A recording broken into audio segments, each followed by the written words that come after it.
박영은 님이 경제상식 퀴즈 보내주시면서 2번 쓰면 확률이 높아지나라고 올려주셨는데 제가 채팅창을 다 보고 있습니다. 예, 다 보고 있습니다. 그 수백 개를 다 읽지는 못합니다만 그래서 자주 글 써주시는 분들은 또 눈에 자주 들어오기도 합니다. 지금 대학별로 정시 모집 한창이라고 해요. 우리나라 그 사교육비 학생 수는 줄어도 금액은 계속 올라가고 있죠. 29조 원에 달하고 있고 사상 최대치고 뭐 선행학습 이제는 7세 반, 뭐 6세 반, 뭐 4세 반 무슨 뭐 장난이 아니죠. 입시 컨설턴트라는 그 직업도 되게 중요하다고 하는데요. 직업의 세계 시간에 이분들 한번 만나보시죠. 한경 비즈니스 강홍민 기자와 함께합니다. 안녕하세요. 안녕하세요. 입시 컨설턴트. 예전에 스카이캐슬이라는 그 드라마 있었잖아요. 네. 거기서 씨앵님. 선생님. 네, 저만 믿으셔야 됩니다. 그런 분들이에요? 스카이캐슬에 나오는 건 이제 뭐 과외 선생님? 네. 뭐 그런 캐릭터로 기억을 하는데 드라마에서 나오는 캐릭터가 이제 시키는 대로 다 하면 명문 의대에 갈 수 있다. 뭐 이런 가르쳐주는 선생님이었다면 제가 만난 분은 이 수험생들의 입시 전략을 짜는 분이었고 예를 들어서 이분들이 하는 일을 좀 보니까 수험생들이 목표하는 대학이나 학과들이 있잖아요. 네. 그럼 이제 그 목표하는 대학이 합격이 가능한지 아니면 다른 방법이 있는지 이 전략을 세우는 일을 하는데 보통 이제 수험생들의 생활기록부, 생기부라고 하죠. 이 생기부와 내신 성적 그리고 모의고사 성적, 수능 성적을 가지고 분석을 합니다. 대학 입학 전형이 각 대학마다 다르고 또 학과마다 또 천차만별이기 때문에 굉장히 복잡하거든요. 그렇죠. 그래서 이 복잡한 전형들을 분석하고 합격률을 좀 높이는 전략을 짜는 그런 일을 하는 직업이었습니다. 그래서 그 전문가들의 노하우를 좀 빌리는 건데 수능 끝난 지 이제 한 2달 가까이 돼가죠. 그렇죠. 지금 시즌은 어떤 때예요? 바쁠 때요? 어때요? 정확히 얘기하면 지난달 31일, 12월 31일에 정시 모집이 마감이 됐기 때문에 네. 이제 바쁜 시즌은 좀 끝났는데 이 직업이 시기에 따라서 성수기, 비수기가 그 편차가 굉장히 컸습니다. 예, 보통 이제 6월에 모의고사가 끝나는데 그 끝나면 8, 9월 수시 시즌 1차로 이제 바쁘고요. 말씀하신 대로 이제 11월 수능이 끝나고 나서 12월 31일까지 정시 모집 기간이 두 번째로 이제 가장 바쁜 시기였고 이 시기에는 아침부터 저녁까지 상담이 끊이질 않는다고 합니다. 그래서 보통 이제 이 시기에는 하루에 한 5-6명 정도 이제 상담을 하는데 네. 이분 같은 경우는 바쁜 시즌에 최대 한 8명까지 상담을 해봤다고 하루에. 하고요. 그래서 이제 더 늘릴 수 없냐라고 물어봤더니 보통 이제 상담 시간은 학생 한 명당 1시간에서 한 2시간 정도 걸리는데 그 이전에 그 준비 시간이 최소 한 명당 한 이틀 정도 걸린다고 합니다. 그 학생의 어떤 뭐 데이터를 보면서 또 분석도 해줘야 되니까요. 그렇죠. 그래요. 그럼 아무래도 좀 공부 잘하는 학생들이 어떻게 상담을 받는 거예요?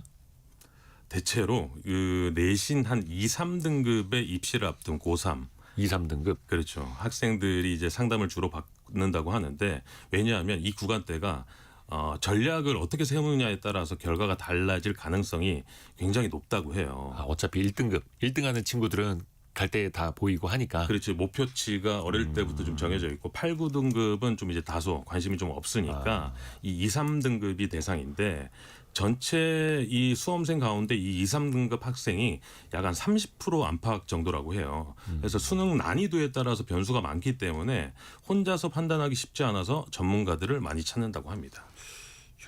근데 교육 전략, 그러니까 왜 정책이 또 자주 변하기도 하잖아요. 그래서 또 학부모분들도 많이 헷갈려하고 그렇죠. 그래서 전문가를 찾는 걸까요? 보통 이제 5년 단위로 입시 정책이 바뀐다고들 많이 알고 계시는데 네. 학생들마다 이 진학 계획이 다 다르고 성적도 다 다르기 때문에 이 정해진 매뉴얼대로 진행하기보다는 그 정책과 학생의 환경에 따라서 계속 전략을 조정하는 게 중요했어요. 네. 그래서 이 입시 컨설턴트들은 정부 정책 기조는 물론이고 뭐 대학의 입시 정보를 빠삭하게 파악하고 있는 게 무엇보다 중요했습니다. 그렇죠, 그렇죠. 그게 또 기본 실력이 거기서부터 이제 나오는 걸 테고요. 윤선호 님이 선행이 아니라 현행만 해도 하나의 학원비가 100만 원 가까이 듭니다. 이게 맞는 건가요? 이렇게도 그렇죠. 보내주셨고. 근데 학원비도 비싼 데다가 또 상담비까지도 이거 뭐 비쌀 것 같은데 사교육을 너무 조장하는 거 아니냐 이런 비판들도 좀 받지 않을까요? 사실 뭐 이야기를 들어보니까 사교육을 조장하는 분위기가 분명 좀 있었어요. 그래서 이제 교육 당국에서도 불법 상담을 단속은 하지만 현장을 잡기가 좀 어려운 게 현실이었고 올해는 특히나 이제 불수능 여파로 컨설팅 수요가 굉장히 많았다고 합니다. 그래서 이 정시 전략 상담이라는 이름으로 수험생들을 좀 모집하기도 하고 네. 그리고 이제 파이널 콜이라고 해서 정말 이 마감 직전에 하는 최종 상담, 이 전화 상담도 수십만 원을 내고 신청하는 학생들도 있었다고 해요. 그러니까 학생이나 학부모 입장에서는 급하니까 그렇죠. 당장 내일 모레 어디 원서를 어떻게 써야 할지 결정 마지막을 해야 하는데 그럴 때 이제 파이널 콜을 해서 상담을 하는 거죠. 그럴 때 뭐 그동안 이제 열심히 모아놨던 몇십만 원 아깝지만 어쩔 수 없이 또 쓰게 되는 거고. 그렇죠. 근데 또 일각에서는 또 이런 걸 또 조장하기도 하고 이런 전략이 있어야 좋은 대학 가실 수 있습니다. 뭐 이렇게. 맞습니다. 근데 이렇게 입시 상담 해주는 업체들이 다 또 건전할까? 개 중에는 그래도 좀 불량한 곳이 있을 거 아니에요. 그렇죠. 제도권 밖에서 이제 몰래 이루어지는 컨설팅도 상당히 많은데 근데 이제 전문가의 시각으로 바라봤을 때는 이런 건 검증도 되지 않고 그리고 질적으로도 떨어지는 경우가 좀 많다고 합니다. 그래서 입시 컨설팅은 학원법 시행령에 따르는데요. 각 교육청마다 상한선을 정해서 관리를 하고 있고 교습비 기준이 정해져 있습니다. 보통 이제 뭐 대치동 유명 그 업체가 몰린 강남 서초 기준으로는 시간당 30만 원을 안 되게 돼 있어요. 네. 그래서 이제 합법적인 컨설팅 기준이 있는데 보통 이제 학원 건물 내에서 상담이 이루어지는 입시 상담이 이루어지는 거는 다 무료로 이루어져야 되고요. 그리고 이제 학원 외 별도 건물에서 이 컨설팅을 상담을 해야 유료로 진행을 할 수 있다고 합니다. 학원 내에서 한 거는 무료로만 상담해야 하고 그렇죠. 아예 입시 컨설팅 회사는 별도로 별도 건물에서 하려면 해야 된다고 합니다. 별도로 있어야 된다. 그래요. 강 기자가 만난 분은 그러면 경험이 많은 분이에요? 이분이 10년째 입시 상담을 해왔는데 전공을 물어보니까 법학이래요. 그러니까 이 직업이 전공과는 좀 무관하다고 볼 수 있고 네. 대학 때 이제 기숙학원에서 사감 아르바이트를 한 적이 있는데 학생들 생활을 관리하면서 밤늦게까지 공부하는 학생들을 보고 아 이게 참 스트레스구나라는 걸 좀 알게 됐고 그러다가 이제 지금 다니고 있는 회사에 알바로 잠깐 들어갔었는데 그때 당시에는 대학별 수시 전형에서 내신 성적을 어떻게 반영하는지를 엑셀 파일에다가 일일이 손으로 데이터를 기입하는 일을 했다고 합니다. 네. 근데 그걸 하다 보니까 이게 단순 작업인 줄 알았는데 실제 대학에서 어떤 의도로 입시 전형을 구조화하는지를 알게 되면서 흥미를 느꼈고 지금은 알바에서 팀장까지 올라갔다고 합니다. 그래서 그 대학교마다 또 어떤 전략을 어떤 점수는 누가 어떻게 해야 하는지 막 짜는 게 또 이분은 재밌었나 보네요. 그렇죠. 그게 또 이제 전문 직업이 된 거고요. 그러면 이분은 법학을 하셨다고 하고 그럼 뭐 전공은 무관한 거고요. 그럼 입시 컨설턴트 되려면 가장 필요한 역량 같은 건 뭐가 있을까요?